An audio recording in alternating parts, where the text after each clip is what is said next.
pense que ça va faire le lien avec pas mal de questions qu'il y a eu avant aussi sur l'arrêt cardiaque de la femme, etc. Puisque là, on a deux exemples de personnes, de femmes qui ont fait un arrêt cardiaque assez jeunes et qui pourront témoigner. Juste pour revenir un petit peu sur effectivement la genèse de LifeEase, on a créé la boîte en voulant rendre les défibrillateurs accessibles aux particuliers, puisque 80% des arrêts cardiaques ont lieu au domicile des particuliers. Ça dépend des pays, des statistiques, on va être entre 70 et 80-85%. La logique, elle est juste très simple, hein, c'est là où vous passez le plus clair de votre temps, et en plus, plus vous vieillissez, plus vous passez aussi du temps au domicile, et donc les gens vont faire des arrêts cardiaques chez eux, dans leur entreprise, dans les lieux qu'ils fréquentent beaucoup, et c'est là où malheureusement on va être le plus loin aussi des défibrillateurs généralement. Et tout l'enjeu, toute l'approche de LifeEase, elle a été assez, on va dire, en opposition, même si c'est complémentaire, avec ce que Pascal vous disait juste avant, c'est-à-dire la logique d'économie de santé, de savoir où on place un défibrillateur et où il va avoir le plus de chances d'être utilisé, donc où l'argent public va être le mieux utilisé. Nous, en fait, on a une démarche totalement différente. Elle est basée sur le citoyen. Le citoyen, lui, a 80% de chance, 80% de risque, s'il fait un arrêt cardiaque, que ça soit à son domicile. Donc c'est bien qu'un défibrillateur dans une gare, ça ait plus de chances d'être utilisé, mais à titre personnel, notre but, c'est de permettre à tout le monde d'avoir un défibrillateur, d'avoir un maximum de chances et de pouvoir réagir. Aujourd'hui, les particuliers ont des alarmes, les particuliers ont des détecteurs de fumée, ont des extincteurs, etc. Pourquoi pas des défibrillateurs? Il faut les rendre accessibles pour pouvoir faire ça.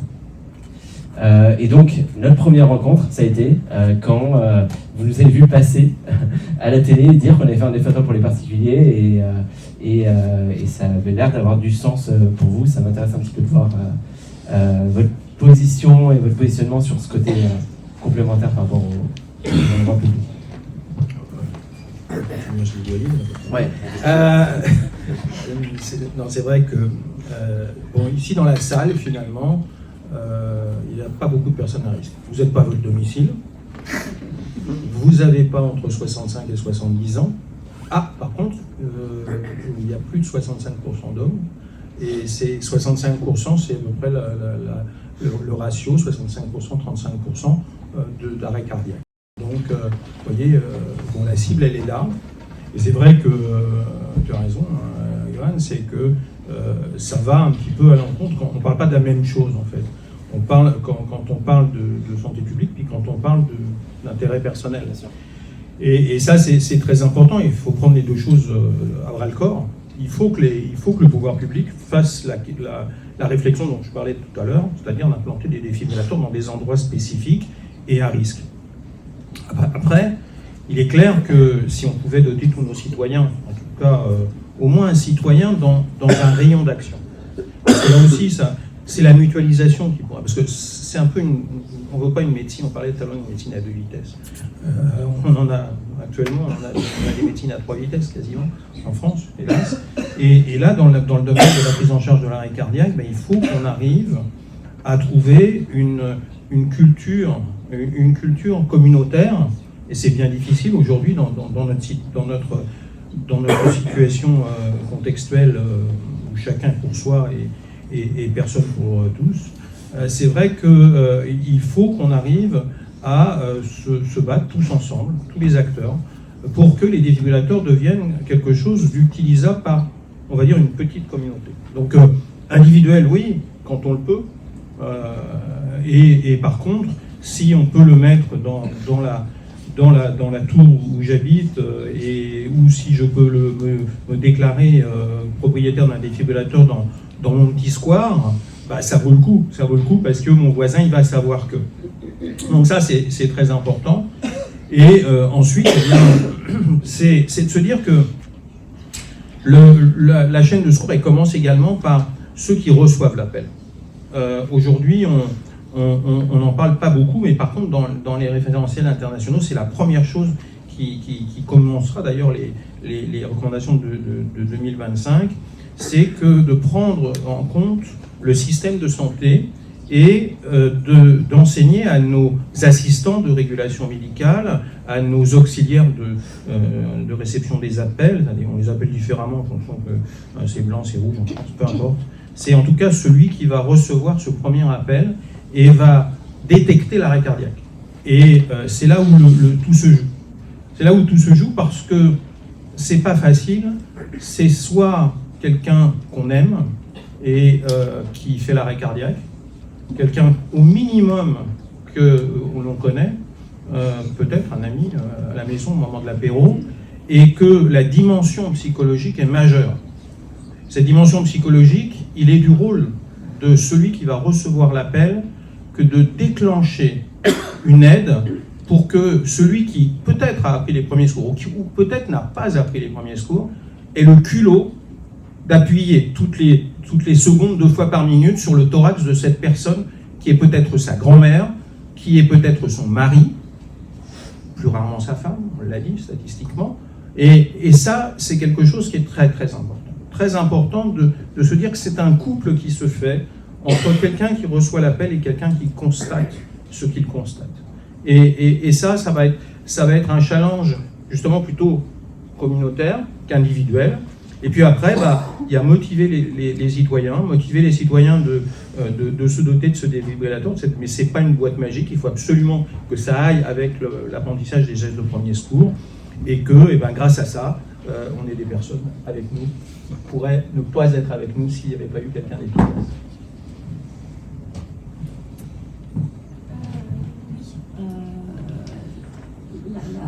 Le fait d'équiper le domicile, je pense qu'il faut se dire que quand on a commencé à équiper les endroits publics, et on a l'exemple, tout à l'heure quelqu'un posait la question de savoir comment ça se passe dans les pays étrangers, on a l'exemple du Japon. Le Japon a énormément investi dans les défibrillateurs dans tous les lieux publics, mais vraiment d'une façon incroyable. Et il y a des études qui ont montré que quand on a des défibrillateurs dans les lieux publics, le taux de survie post-arrêt cardiaque est multiplié par 4 à 5. Donc sur ce modèle-là, on peut se dire que si on équipe de façon encore plus restreinte, de façon à intervenir encore plus vite, c'est-à-dire au sein du domicile où 80% des arrêts cardiaques surviennent, eh bien forcément, c'est une évidence assez claire. Les statistiques vont encore s'améliorer sur la survie en bonne santé dans l'arrêt cardiaque. Puisque aujourd'hui en France, la survie post-arrêt cardiaque, un arrêt cardiaque extra-hospitalier, c'est 7%. 7%. Et on a montré que au Japon, ils ont même utilisé des drones pour pour diminuer plutôt la durée d'intervention. Ils se sont rendus compte que par drone, on diminuait la durée d'intervention de 5 minutes. Et comme on sait que tout se passe dans les premières minutes, voilà, c'est pour ça que vous êtes là avec nous. Juste pour rebondir très rapidement sur ces deux prises de parole, on parle beaucoup aussi d'aspect sociétal, ça va dépendre dans quelle société on est. On parlait du Japon, moi je connais très bien le Japon, et en fait ce qui a déclenché l'équipement des lieux au Japon, c'est qu'il y a un membre de la famille impériale qui a fait un arrêt cardiaque il y a quelques années, à 40 ans, qui est mort, et du coup, il y a 10 ans, moi quand j'y vivais, il n'y avait pas du tout de défibrillateur. Et quelques années après, quand on revient, il y en a effectivement partout. Et il y a un modèle dont tout le monde pourrait s'inspirer, mais qu'on ne peut pas reproduire en France. C'est qu'en fait, au Japon, dans tous les coins de rue, il y a ce qu'ils appellent des combini. C'est des petites épiceries qui sont ouvertes 24 sur 24. Et en fait, ils ont placé des défibrillateurs à toute lieu dans toutes ces petites épiceries que tout le monde connaît, qui sont à 100, 150 mètres de n'importe quel endroit, avec toujours des personnes qui se forment. Et alors, quand un Japonais, on lui dit il faut regarder l'état du défibrillateur tous les jours, il le regarde. Donc les défibrillateurs, ils sont fonctionnels, etc. Et donc c'est incroyable comme modèle, mais c'est pas forcément réplicable partout, malheureusement. Et donc pour revenir aussi au côté domicile, on a la chance, après Olivier et Laurent qui ont témoigné de leur histoire dans une salle de CrossFit, d'avoir Laetitia et Emmanuel qui ont survécu à un arrêt cardiaque, qui ont fait un arrêt cardiaque chez elles. Et je veux bien vous donner la parole chacune à votre tour pour raconter un peu ce qui s'est passé et votre histoire. Je vais être une illustration parfaite de ce que vous défendez, votre combat. D'abord, je vais me placer du côté des femmes. Moi, je suis vraiment une miraculée. J'ai eu un arrêt cardiaque de 30 minutes. Donc, c'est quand même énorme. Et ça s'est passé à domicile. Et j'étais accompagnée et sauvée par mon compagnon, qui avait été formé par sa sœur infirmière quand il avait 15-16 ans. Donc le temps a passé, mais il a une super mémoire. Il se souvenait de tout dans les détails. Donc alors, pour commencer par rapport à ce que vous disiez tout à l'heure, les femmes, effectivement, on ne fait pas assez attention à soi. Moi, j'avais jamais vu de cardio. Pourtant, les gynécos, les généralistes auraient dû m'alerter, me dire il faut quand même faire un examen, madame, vous avez. Mais dans ma famille, c'était les hommes qui avaient eu des problèmes cardiaques. Mon père est mort dans son lit, à côté de ma mère, en pleine nuit. Mon grand-père, mon grand-oncle, etc. Mon frère a des stents, mais pas les femmes. Donc, pas de. Et puis, je fumais des lights.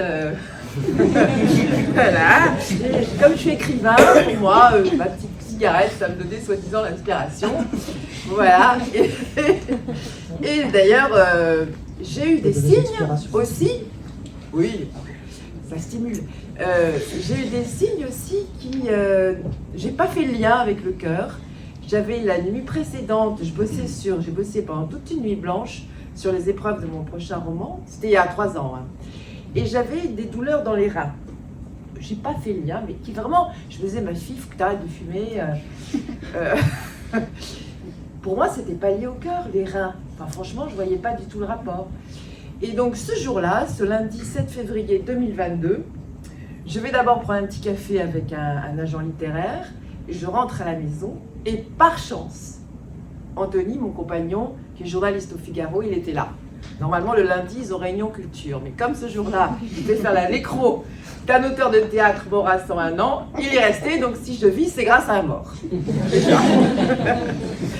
Et donc, je lui dis, j'ai mal au dos. Il me dit, allonge-toi, prends un Doliprane, voilà.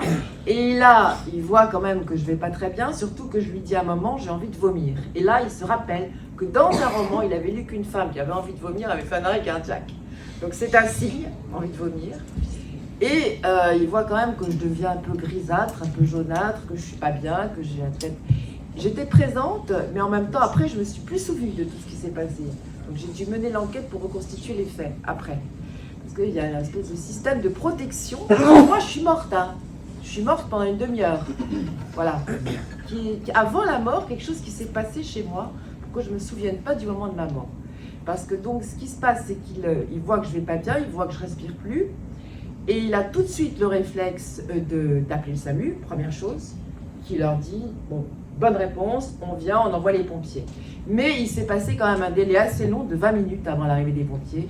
Et il a tout de suite commencé l'arrêt cardiaque en me mettant, j'étais sur le lit, me mettant des livres sous le dos pour que je sois sur du dur. Normalement, il faut mettre quelqu'un sur du dur, mais il a fait ça, il m'a mis la tête en arrière, comme ça, il a bien pensé à ça, pour que s'il y avait des glaires, parce que je bavais, j'avais des glaires, il paraît que j'étais pas très belle à voir, quoi.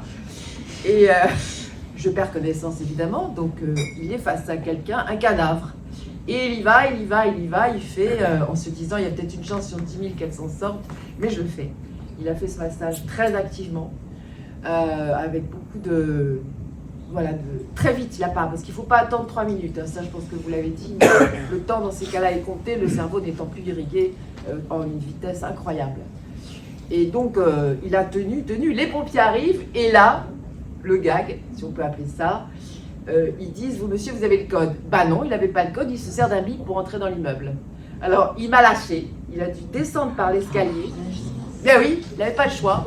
Très très vite, il a foncé, il n'a pas pris l'ascenseur, heureusement. Il est remonté, et là, les pompiers sont remontés, très vite. Et là, ils m'ont mis, effectivement, un défibrillateur. Et il y a eu 7 chocs.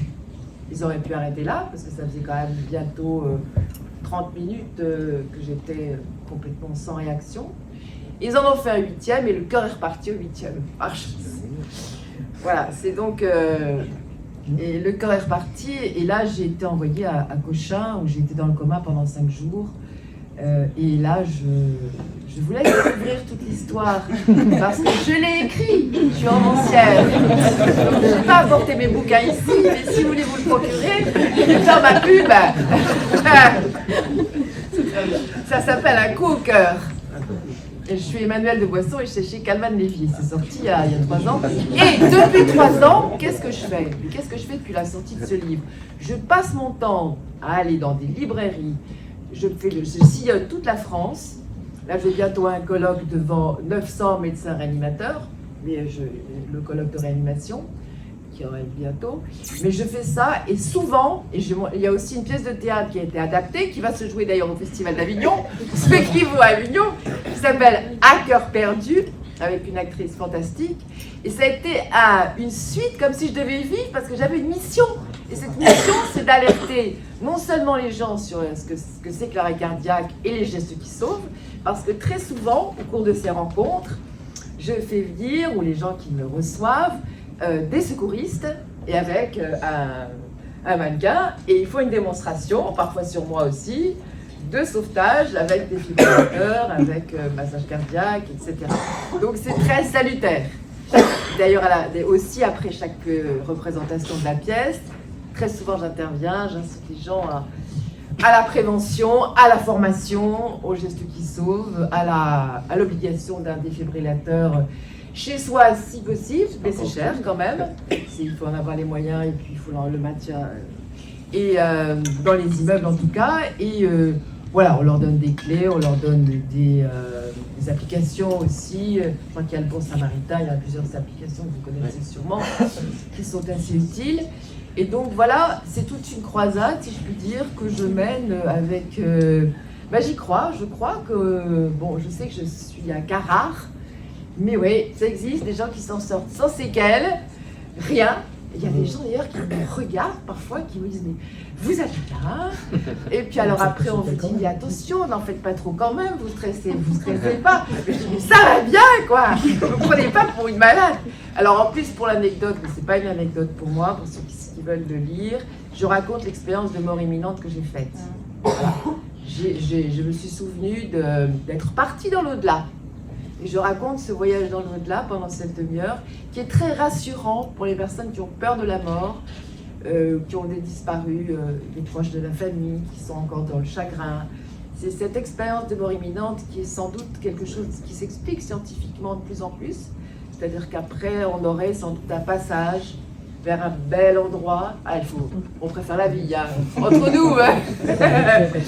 Mais c'est quand même rassurant de se dire que notre esprit peut aller vers un lieu de paix, de beauté, de calme. Voilà.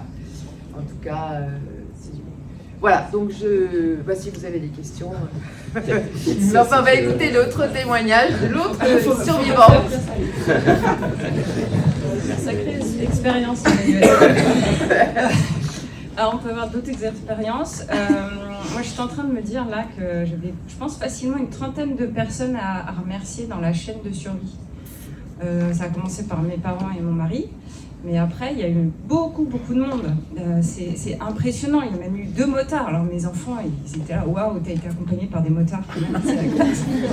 Mais donc tout ça s'est passé en 2017, j'avais 38 ans, ça allait bien.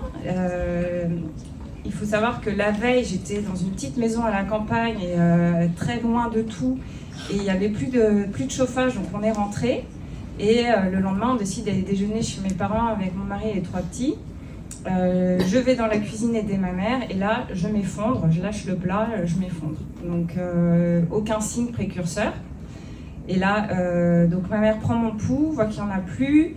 Et du coup, mon père essaye d'appeler dans la panique, qui commence par appeler le 17. Puis après, je pense qu'il a eu le 18 ou le 15.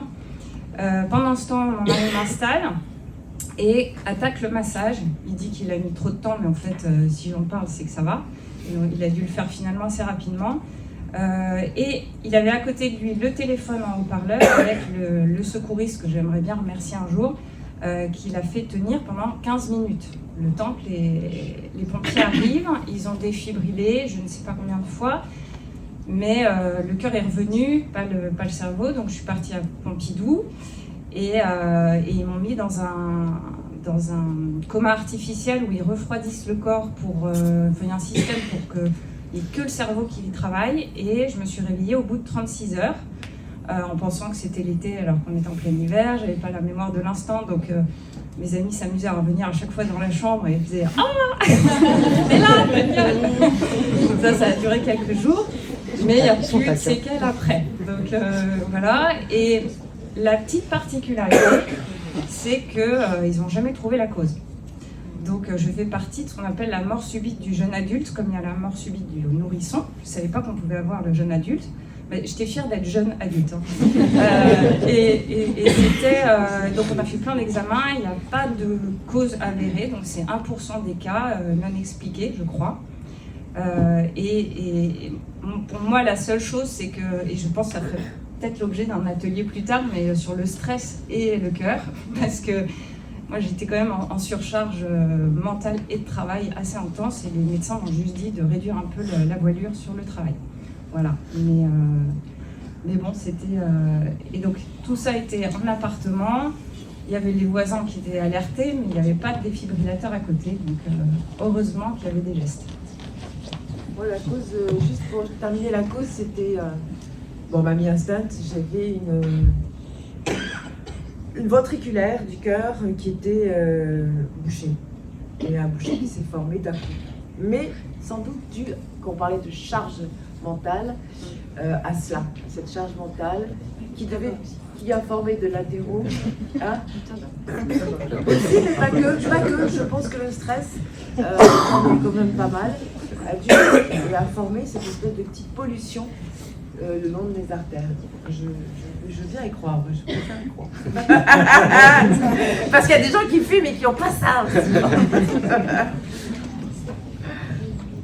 Vous avez des questions? Est-ce qu'il y a des questions? C'était en quelle année en fait? Alors, moi c'était en 2027. Non, ça c'est... Pardon. 2017. C'était le 7 février 2022. Je suis perturbée. 7 février 2022. Donc c'est assez récent. Après, j'ai écrit le livre qui est sorti en janvier 2024. Mais c'est une histoire d'amour. Hein. C'est quand même une belle histoire parce que c'est quand même mon compagnon, mon amoureux qui m'a sauvée. Donc c'est quand même une histoire qui nous lie et qui crée un drôle de rapport entre sauveur et sauvé. Je suis reconnaissante de ta vie, d'être vivante. Et lui, il a été quand même assez traumatisé. Il allait voir si j'étais toujours vivante de temps en temps. Et là, quand il ne m'entendait pas dans la salle de bain, il disait hey, ça va, tu vis toujours? Là, c'est particulier comme expérience. Et moi, c'était moi en 2017. 2017, et à l'époque, il parlait de taux de survie de 5%. Ça peut peut-être dire qu'il y a eu 2% de plus depuis. Et quand on arrive à l'hôpital, c'est 20%. C'était le taux qu'on m'avait donné. Et c'est vrai qu'en réanimation, quand je me suis réveillée, l'infirmière, elle hurlait partout, elle est réveillée, parce que mes voisins, c'était pas le cas. Donc c'est quand même assez exceptionnel et bon, ils sont très... Enfin, j'admire énormément tout ce que vous faites là. Ouais, moi j'ai été remercier le professeur Jean-Paul Mira, qui est le patron de la réanimation à Cochin. Et j'ai réalisé avec lui que je faisais partie vraiment du 1% de gens qui sont sauvés et sans séquelles. Non seulement sauvés, parce qu'il y en a un sur 10. On va dire, en gros, Un sur 10, même moins. dans les arrêts cardiaques à domicile. Ouais, voilà. Et ensuite, ceux qui arrivent à l'hôpital, c'est aussi 1 sur 10, ils ont la plupart ont des séquelles. Donc vraiment, je fais partie. Nous faisons partie, moi, avec mes 5 jours de coma, quand même un peu plus que vous. Mais, et c'est vrai que quand l'infirmier, je me suis réveillée après des expériences assez hallucinantes de coma, que je raconte dans mon livre, l'infirmier m'a dit « Mais bonjour madame, mais vous avez combien de doigts combien d'enfants ?» Et je me suis dit « Mais c'est pas possible, je me prends pour une débile, il pense que ça va pas, que j'ai perdu la tête. » Et je me suis dit « Merci, tu vas prouver à tout le monde pendant longtemps que tu as ta tête. » Et c'est vraiment pas évident. Parce que les gens ne peuvent pas croire que vous en sortez bien. C'est assez super vos témoignages. Et pour vous dire que ça a beaucoup d'importance, c'est que tout à l'heure je parlais des groupes qui au niveau international essaient d'améliorer les choses, d'harmoniser les choses. Et aujourd'hui, il y a quelque chose qui s'est passé c'est tous les 5 ans, entre 2020 et 2025, c'est qu'on a intégré les survivants après avoir établi les recommandations internationales. C'est-à-dire qu'on les a intégrés pour qu'ils nous donnent le retour. C'est la première fois dans des recommandations scientifiques sur l'arrêt cardiaque. Ça s'est fait beaucoup dans d'autres domaines, le diabète, on intègre plus les malades. Dans l'arrêt cardiaque, c'était pas fait, je vous dis. Ça nous amène des réflexions, et ce dont vous parliez, c'était en particulier ce psychotrauma que peut avoir le sauveteur. Même en ayant sauvé, c'est très important de le prendre en charge, surtout.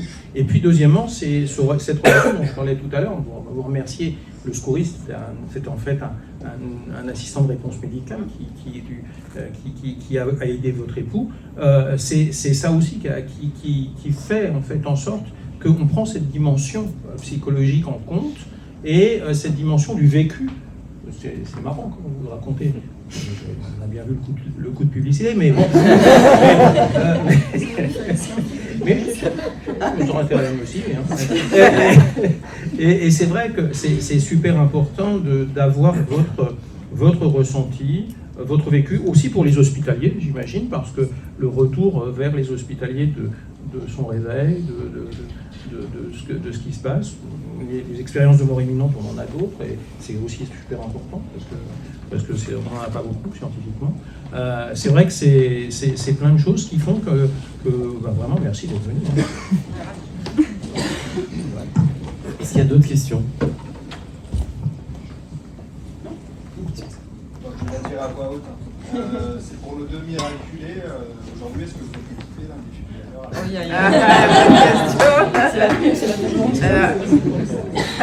À domicile, là, vous voulez dire chez moi? Bon, un portable.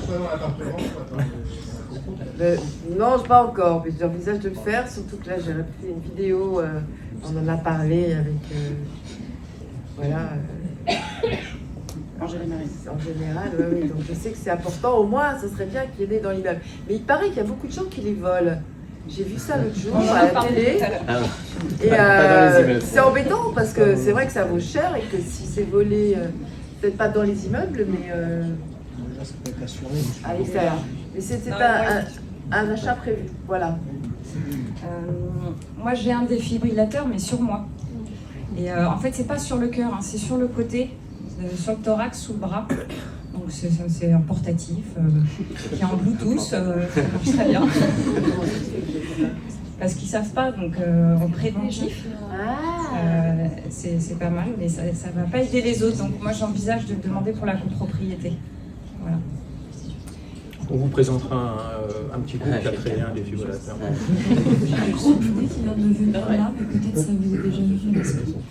Pourquoi est-ce que, via votre application LifeEase, vous ne géolocaliseriez pas tous les défibrillateurs qui sont présents en France? Et ça pourrait permettre de mutualiser un petit peu les forces avec l'application. Alors, ça fera bien la transition pour la table d'après. Il y a des applications aujourd'hui qui existent déjà, comme Staying Alive, et il y a Paul Dardel, qui est un des fondateurs de Staying Alive, qui va intervenir et qui présentera ça, et qui a deux aspects principaux sans spoiler la suite. Un qui est une cartographie des défibrillateurs, effectivement, et l'intérêt, on va dire, de combiner ce que nous on fait en technologie et ce type d'application, c'est que avec la connectivité, on peut mettre que les défibrillateurs sont encore là, qui sont bien fonctionnels, etc. Et l'autre intérêt de ces applications, c'est en fait de pouvoir envoyer des citoyens sauveteurs, des personnes, des premiers répondants qui vont être alertés par les secours et intervenir avant l'arrivée des secours. Et peut-être pour préciser un petit peu aussi, quand on a créé LifeEase, et quand on a dit qu'on faisait un défibrillateur pour les particuliers, beaucoup de gens nous ont dit, mais de toute façon, chez un particulier, oui, il y a 80% des arrêts cardiaques, mais dans l'immense majorité des cas, ils ne l'utiliseront pas. Donc c'était quand même un fait statistiquement qui avait l'air normal et logique. Et en fait, ce qu'on a observé, là, au fur et à mesure des années, c'est que les gens s'équipent, oui, parce qu'à un moment, ils ont un peu peur pour eux, pour leurs proches, etc. Mais nous, déjà, quand on leur parle, on leur dit, si vous vous équipez, il y a des grandes chances que si vous l'utilisez un jour, ça va sauver quelqu'un d'autre. Et en fait, en éduquant un peu les gens, en leur disant qu'il faut qu'ils se forment, qu'il faut qu'ils s'inscrivent sur des applications de premier répondant, etc. Aujourd'hui, nos clients particuliers interviennent 2 à 3 fois plus avec leur défibrillateur, tout type de particulier, qu'un défibrillateur dans une commune. Et donc en fait, il y a ce côté maillon de la chaîne, et en fait qui passe, c'est peut-être un peu égoïste, ou c'est la manière dont fonctionnent les gens, mais à la base, ils s'équipent quand même pour eux et pour leurs proches. Et après, ils sont quand même altruistes, et ils vont, quand ils comprennent le problème, ils disent, pour mes voisins, nous on fournit une petite signalétique pour indiquer aux voisins qu'il y en a. On a des voisins, des clients dans des petits villages qui vont distribuer des petits flyers à leurs voisins pour leur dire, s'il se passe quelque chose, il y a un défibrillateur. C'est ce que disait Serge chez Boll, donc dans l'entreprise, il a indiqué au commerce à proximité qu'il y avait un défibrillateur. Donc il y a comme ce côté maillon d'une chaîne, d'une communauté sociétale, etc. Au Japon, il y a des exemples. En France, on essaye aussi de faire ça, mais par le particulier. Le flyer, vous voulez pas lui en donner en même temps? Est-ce qu'il y a d'autres questions? Johan, quel est le regard du SAMU, de la régulation et des pompiers sur ces réseaux de défibrillateurs qui sont des initiatives un peu individuelles? Est-ce qu'à un moment ça va être maillé? Est-ce que les régulateurs pourront dire, je sais pas, aller 2 maisons à côté, la porte à côté, parce que ça c'est fait à Paris et à la BSTP. C'est-à-dire qu'il y a effectivement la brigade des sapeurs-pompiers de Paris et le SAMU de Paris. Ils ont chacun leur application, et ils déclenchent entre guillemets la proximité, si possible, d'un citoyen sauveteur, et puis ils indiquent le défibrillateur. La brigade est en train de travailler sur une communication scientifique là-dessus, mais ils ne sont pas parus encore. C'est Daniel Jost des sapeurs-pompiers de Paris, qui est coordinateur scientifique, qui est en train d'effectuer cette publication. Et pour donner un peu notre expérience là-dessus aussi, en fait, au tout début, on a eu 2 réactions très très différentes du SAMU et des pompiers. Parce qu'en fait, face aux arrêts cardiaques, le SAMU met un petit peu plus de temps pour arriver. Et donc, quand on allait les voir en disant ce qu'on faisait avec les filles, ils nous disaient, de toute façon, on ne pourrait pas les sauver, parce qu'ils ne sont pas en fibrillation, ça prend plus de temps, etc., etc. Les pompiers ont réagi totalement à l'inverse, puisque c'est les premiers qui arrivent sur les lieux souvent. Et en fait, ils voient que quand il y a eu les premiers gestes, quand il y a eu un défibrillateur, ça a tout changé. Et donc, ils ont été des fervents défenseurs de ce qu'on faisait. Ils nous ont aidés à former, à développer nos modules de formation, etc. Et effectivement, ils sont très impliqués dans d'autres sujets, et notamment avec Staying Alive sur le déclenchement des citoyens sauveteurs. Il y a effectivement d'autres applications liées au SAMU, etc. qui déclenchent. Mais il y a quand même cette perception un peu différente pour le SAMU, quand il récupère la personne aux urgences, souvent quand ils la récupèrent ou quand ils arrivent, souvent c'est un petit peu trop tard. Les pompiers arrivent quand même plus souvent, ils vont être un petit peu plus porteurs d'espoir. Ça change maintenant, parce qu'il y a de plus en plus d'initiatives, et donc je pense que le SAMU est de plus en plus convaincu. Mais effectivement, il y a encore beaucoup à faire.